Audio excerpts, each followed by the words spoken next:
ఒక్కొక్క పర్యాయము మానవుడు తాను చేసేటువంటి యొక్క పనుల యందు ఎంతో చూచుటకు సాత్వికంగా నెమ్మదివాడిగా చాలా సుగుణవంతుడి వలె కనిపిస్తూ ఉంటాడు.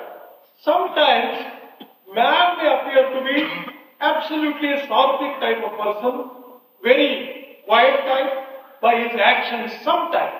కానీ కర్మలలో ప్రవేశించినప్పుడు మహారాక్షసుని వలె పొందుతాడు. But the moment he enters into action, his real demonic nature is revealed.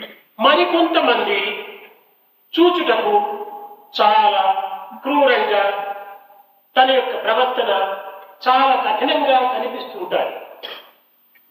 When you look at some other persons, their appearance look as if they are very cruel. కానీ కర్మలో ప్రవేశించినప్పుడు సాత్వికంగా సముద్రితమైనటువంటి యొక్క భావముతో తాను మెరుగుతూ ఉంటాడు.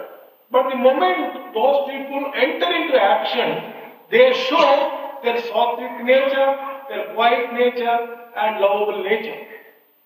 కనుక మానవుని యొక్క స్వరూపాన్ని చూచి మనం మంచి చెడ్డ నిరూపించుటకు వీలు కాదు.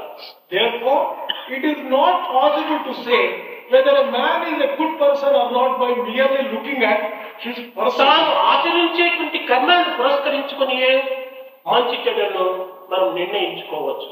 We can establish for ourselves whether a person is a good person or not on the basis of his actions. కనుక మానవులకు ప్రధానమైనటువంటిది నడవడిక.